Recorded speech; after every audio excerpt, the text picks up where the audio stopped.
Hola, clase. So I promised to make a video that showed how to set up subtitles on YouTube. Maybe I'm just getting old, but sometimes even when I know the language that they're speaking, I can't hear it very well, and so it really helps me to read it. So what I'm going to do is, this is the video that you're supposed to watch. It's about 8 minutes long, and I'm going to go to settings where it looks like a gear wheel. I click on that. And then I have a lot of choices. Starting at the bottom, it's quality. And you might already know this. You guys are YouTube people. And then the one above that is subtitles, or CC is for closed captioning English. I click on that, and if I wanted to see it in Korean, I guess I could. But it has the choice of seeing it in English. And so I'm going to click on that. And then I'm going to go ahead and go.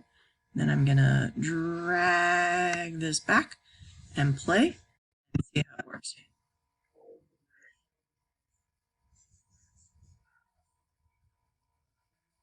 Perfect, because I can read it and I don't have to worry about his accent being a little bit funny. My accent when I speak Spanish is a little bit funny, so that's okay. The other thing I wanted to do is sometimes it helps people to hear a question out loud rather than having to read it. So this question says, number 1, was there anything that surprised you about the video? And as far as surprises, I know when I watched it the first time, I was surprised that he used rabbit to cook with. I don't think I've ever eaten rabbit, but maybe that doesn't surprise you. Number 2, have you ever tried paella? If not, would you ever try it? Why or why not? So I have tried paella. I had it at New West Fest last year, and it was really tasty. So just write a couple of sentences. Please use complete sentences as best as you can. You guys are 6th graders. You can use complete sentences to explain why you would try paella or whether you've tried it before. And then question 3, this gets into our learning target about culture.